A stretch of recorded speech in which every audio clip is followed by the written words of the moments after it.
La cinemática mandibular se refiere al estudio exacto de los movimientos mandibulares. Los movimientos mandibulares pueden clasificarse en movimientos funcionales y movimientos no funcionales o bordeantes. Los movimientos funcionales son los movimientos que realiza la mandíbula a nivel de la articulación temporomandibular en ambos lados cuando se llevan a cabo las funciones de fonación y de masticación. Estos movimientos funcionales se caracterizan porque a nivel condilar de la articulación temporomandibular se presentan movimientos de rotación y traslación en ambos lados al mismo tiempo. Es la característica propia de los movimientos funcionales. Los movimientos mandibulares se clasifican o se distinguen en apertura, en movimiento de cierre, en el movimiento que puede realizar la mandíbula hacia adelante denominada protrusión, el movimiento de lateralidad hacia el lado derecho y movimiento de lateralidad hacia el lado izquierdo. Factores importantes para el estudio de la cinemática mandibular es los movimientos que realiza la mandíbula a nivel del cuerpo o que se distinguen a nivel del cuerpo mandibular y a nivel de los cóndilos mandibulares. El lado a donde se desplaza la mandíbula durante un movimiento de lateralidad se le denomina lado de trabajo. El lado contrario a donde se desplaza la mandíbula se le denomina lado de balance, recordando que en el lado de trabajo se manifiesta o se presenta la guía canina y protección canina, y en el lado contrario es fundamental entender que se caracteriza por la ausencia de contactos dentarios. Entonces, en resumen, tenemos un movimiento de apertura, un movimiento de cierre, un movimiento de protrusión, movimiento de lateralidad derecha y movimiento de lateralidad izquierda.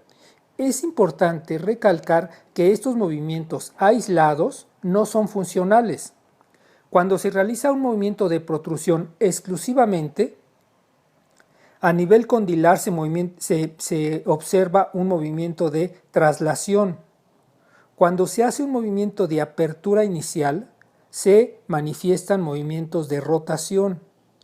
Cuando se desplaza la mandíbula hacia el lado de trabajo, es fundamental entender la clasificación de los cóndilos en este movimiento. El cóndilo que se ubica en el lado de trabajo, en un movimiento de lateralidad, se le denomina cóndilo de rotación.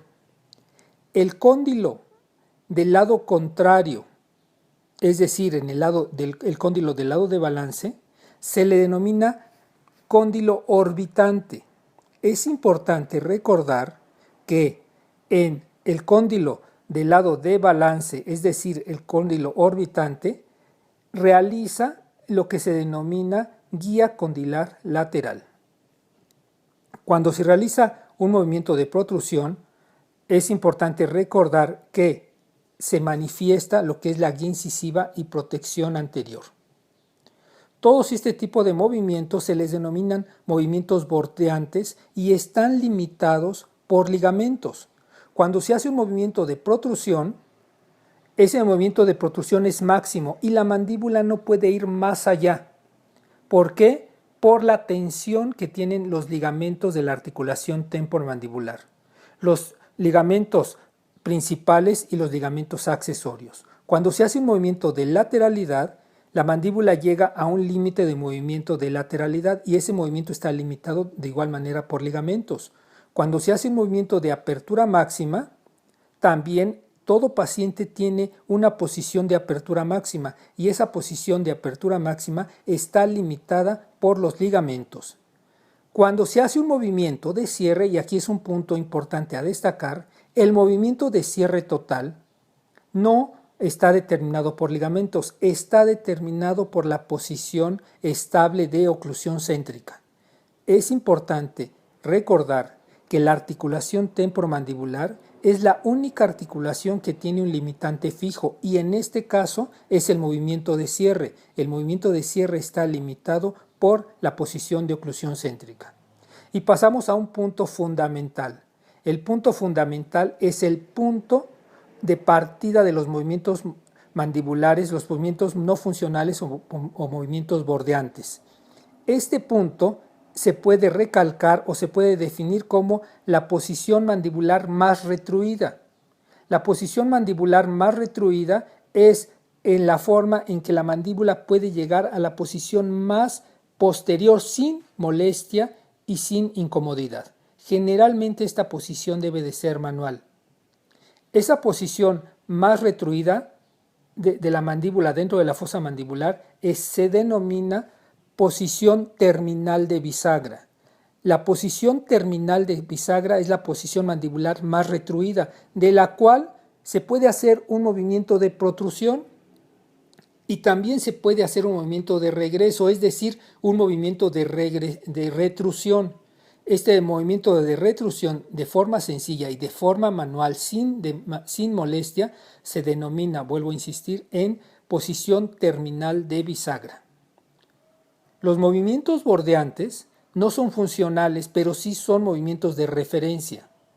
Y es importante destacar que los movimientos funcionales es el movimiento libre de la mandíbula que se encuentra dentro de los movimientos bordeantes. Los natólogos determinantes o importantes en el estudio de la cinemática mandibular son Posel, diagrama y Gysi. Y estos natólogos describen los movimientos mandibulares, el estudio de los movimientos mandibulares en diferentes planos. Pero es importante destacar que todo este tema es fundamental como referencia en tratamientos de rehabilitación protésica.